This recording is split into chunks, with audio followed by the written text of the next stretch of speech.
mbikuye ku mutima nongeye kuguha ikaze kuba wahisemo gukurikira Kodo TV. Ngende Jean Claude Karivano nk'ibisanzwe. Ni Gihozo igice cya 4. Iyi ni episode ya 4 y'inkuru ya Gihozo. Reka dukomeze. Gihozo yakomeje ambwira ko yagiraga agahinda kenshi akiheba agira ati, iminsi nagiye nshaka ibyishimo, iri somo maye niri abagabo twahuye, ibyiza nabakoreye, urukundo rwabo batangunze bakarujyana ahandi. Ese naruhiye iki koko? Abasore nakunze, igikundiro nari mfite, ese nzongera gukundwa koko? Ibitanda bihenze naryamyeho, abagabo nafunguriye amaguru, kuki nawanenda umutima umburira, kuki utambwiye ibi koko? Iwacu bakeneye akuzukuru. Ese mwana wanjye nzakubwira iyihe nkuru? Nka nyoko nzaguhanura nte? Ese nzakubwira iki koko? Nanjye ubwo nari neza amatwi ni kumwumva. Nabaga nivugisha gutya mu mutima, inzoga zikambana nyinshi. Umusirikare naryoherezaga yarasigaye abihirwa, yaratangiye kujya nyanga, ndetse uwari umwamikazi w'uburiri nahindutse umucakara wabwo, yambujije kujyamo inzoga. Umunsi aribuze kurara iwanjye, ibyo ndabyubahiriza. Byabaga iby'ubusa kuko yarazaga agasanga nasinze agahinda, yankoraho nkaba nk'igiti. Iminwa yari y'imitoma yari yarahindutse iy'amaganya. Ubu nibwo numvaga agahinda k'ababyeyi banjye. Ese nari kubikoraho iki? Kamazi yari yaramaze kurenga inkombe. Nari maze nk'impyisi ishaka kwihindura intama. Umutima wagiraga ikibazo kimwe, nibaza nti, ese nimbyara nzavuga iki? Magi yari amaze kumenyera gufata buri mugabo wese utishoboye akamunyura mu maguru. Magi iby'ubuzima bwe byari ibanga.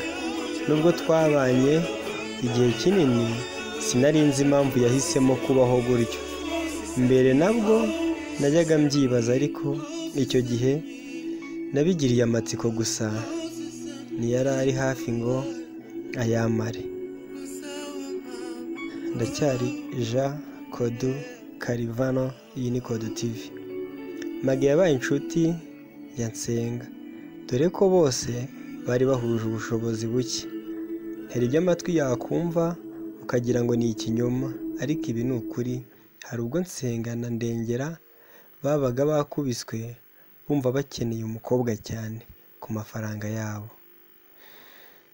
Mwibutsa yuko ugikurikiye Kodo TV, ndacyari Jean Claude Karivano.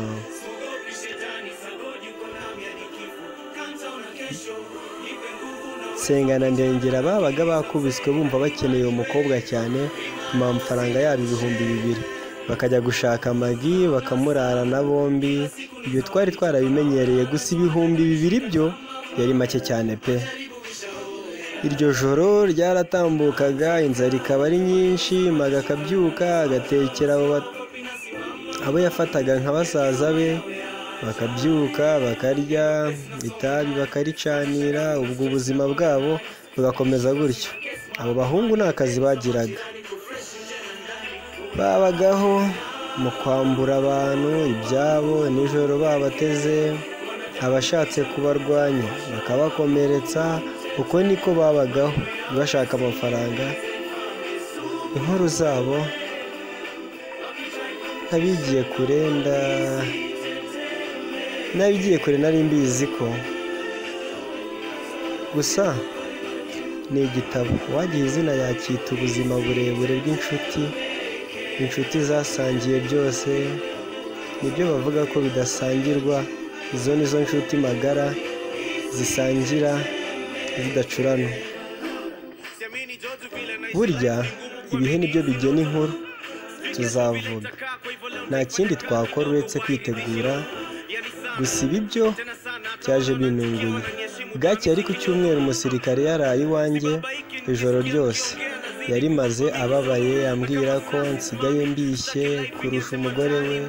Amagambo nk'ayo numvaga ntacyo antwaye, kuko nibwiraga ko igihe nikigera mwishima ubwo nanjye nzamushimisha.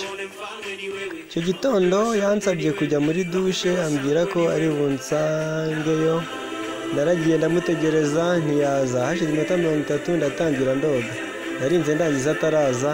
Nasohotse muri dushe nsanga imyenda yanjye yose irazinze, nawe yagiye. Abasirikare yansigiye ngo bandinde, bombi bararwaniye isume bayijugunya nk'iriya. Bumva icyo afande wabo yari yarabarushije. Mana we, yego ubuzima. Komeza gukurikirana inkuru, gukomeza yegera inyuma, komeza yegera imbere, niko iri kuryoha. Barangije ibyabo baranyirukana. Amahirwe hari ku manywa. Nagiye umutima wuzuye agahinda. Wowe usoma cyangwa nkurikiye ntiwabyumva. Gusa gufatwa ku ngufu biraryana cyane.